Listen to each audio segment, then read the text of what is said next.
తాకట్లో ఉన్న మీ బంగారాన్ని విడిపించి ఆ రోజు ఆన్లైన్ రేటుకి కొంటాం. Sharma gold company.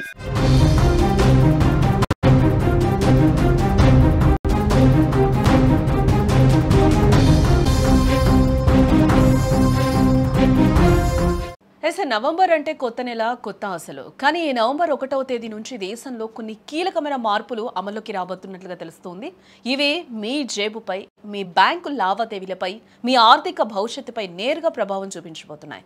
Petrol, gas ధరల నుంచి మీ పిల్లల స్కూల్ ఫీజు చెల్లింపు వరకు, బ్యాంకు లాకర్ రూల్స్ నుంచి పెన్షనర్ల సర్టిఫికేట్ గడువు వరకు ప్రతిదీ మారబోతుందని చెప్పుకోవాలి. మరీ ముఖ్యంగా కేంద్ర ప్రభుత్వం తీసుకొచ్చిన ఒక కొత్త నిబంధన బ్యాంకు ఖాతాదారులు, వారి కుటుంబాలకు పెద్ద ఉపశమనం కలిగించనుందని కూడా ఇక్కడ చెప్పుకోవాలి. బ్యాంకింగ్ రంగంలో అతిపెద్ద మార్పు ఈ నవంబర్ నుంచి అమలవుతుంది. బ్యాంకు లాకర్లు, అకౌంట్లకు సంబంధించిన నామినేషన్ నిబంధనలను కేంద్ర ప్రభుత్వం సవరించింది. ఈ కొత్త చట్టం నవంబర్ 1 నుంచి అమలు కానుంది. ఇప్పటి వరకు ఒక అకౌంట్ లేదా లాకర్కు ఒక్కరిని మాత్రమే నామినీగా పెట్టే అవకాశం ఉండేది. బట్ ఇప్పుడు ఆ పరిమితి మారిందని కూడా చెప్తున్నారు. కొత్త నిబంధనల ప్రకారం ఖాతాదారులు ఇకపై గరిష్టంగా 4 వ్యక్తులను నామినీలుగా నియమించుకోవచ్చు అని కూడా చెప్తున్నారు. దీనివల్ల ఖాతాదారుడు మరణించిన తర్వాత డబ్బు లేదా వస్తువుల విషయంలో కుటుంబ సభ్యుల మధ్య వచ్చే వారసత్వ గొడవలు కావచ్చు, చట్టపరమైన చిక్కులు గణనీయంగా తగ్గుతాయని కూడా చెప్తున్నారు. లాకర్ విషయంలో నామినేషన్ సీరియల్ వారీగా అమలవుతుంది. అంటే మొదటి నామినీని లేకపోతే తర్వాతి నామినీకి ఆ హక్కు బదిలీ అవుతుందన్నమాట. అదే ఖాతాల విషయంలో అయితే ప్రతి నామినీకి ఎంత శాతం ఆస్తి దక్కాలో ఖాతాదారుడు ముందే నిర్ణయించవచ్చని కూడా ఇక్కడ చెప్తూ ఉన్నారు. అదే సమయంలో state bank of India credit card వాడే వారికి నవంబర్ 1 నుంచి కొన్ని కొత్త ఛార్జీలు అయితే వర్తించనున్నాయి. ముఖ్యంగా ఎడ్యుకేషన్ ఫీజు చెల్లింపులు, అలాగే వాలెట్ లోడింగ్ విషయంలో ఈ మార్పులు అమల్లోకి వచ్చాయి. ఎడ్యుకేషన్ ఫీజులు కట్టడానికి క్రెడ్, సిఆర్ఈడి, అలాగే చెక్ వంటి థర్డ్ పార్టీ యాప్లను వాడితే ఇకపై బిల్లు మొత్తంలో 1% అదనపు ఛార్జ్ పడుతుందని కూడా చెప్తూ ఉన్నారు. అయితే విద్యా సంస్థల అధికారిక వెబ్సైట్ల ద్వారా లేదా పిఓఎస్ మిషన్ల ద్వారా చెల్లింపు చేస్తే ఈ ఛార్జ్ పడదని కూడా చెప్తూ ఉన్నారు. అలాగే క్రెడిట్ కార్డ్ ఏదైతే మనం వాడతామో ఆ క్రెడిట్ కార్డ్ ద్వారా ఏదైనా మొబైల్ వ్యాలెట్లో ఒక 1000 రూపాయల కంటే ఎక్కువ మొత్తాన్ని లోడ్ చేస్తే ఆ ట్రాన్సాక్షన్ పైన 1% ఫీజు వసూలు చేస్తారు.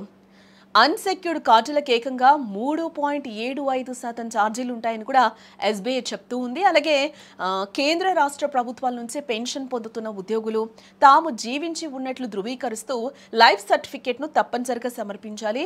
ఈ ప్రక్రియ కోసం నవంబర్ 1 నుంచి 30 వరకు గడువు ఉంటుంది. 80 ఏళ్లు దాటిన పెన్షనర్ల కోసం ఈ ప్రక్రియ ఇప్పటికే అక్టోబర్ 1 నుంచి మొదలైంది. ప్రతి ఏటా ఈ ధృవీకరణ పత్రాన్ని సమర్పించడం తప్పనిసరి అని కూడా చెప్తూ ఉన్నారు. లేదంటే పెన్షన్ ఆగిపోయే ప్రమాదం కూడా ఉంది. ఇక్కడ ప్రతి నెల మాదిరిగానే నవంబర్ 1న ఎల్పీజీ, సిఎన్జీ, పిఎన్జీ ధరల్లో కూడా మార్పులు వచ్చే అవకాశం ఉందని చెప్తూ ఉన్నారు.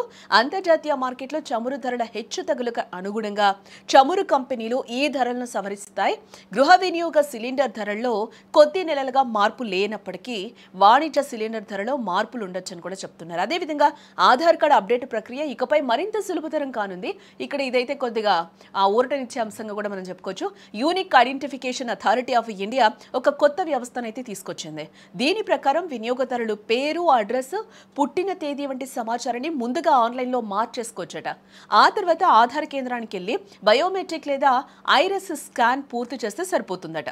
డాక్యుమెంట్లను అప్లోడ్ చేయడంలో ఉన్న ఇబ్బందులు ఈ విధానంలో ఇప్పుడు అస్సలు ఉండవని కూడా చెప్తూ ఉన్నారు.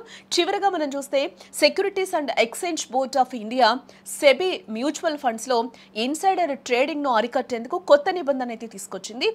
ఏఎంసీకి చెందిన అధికారులు లేదా వారి కుటుంబ సభ్యులు ఎవరైనా 15 లక్షల కంటే ఎక్కువ లావాదేవీలు చేస్తే కనుక ఆ వివరాలను కంపెనీ కంప్లైంట్స్ ఆఫీసర్కు తప్పనిసరిగా నివేదించాలట.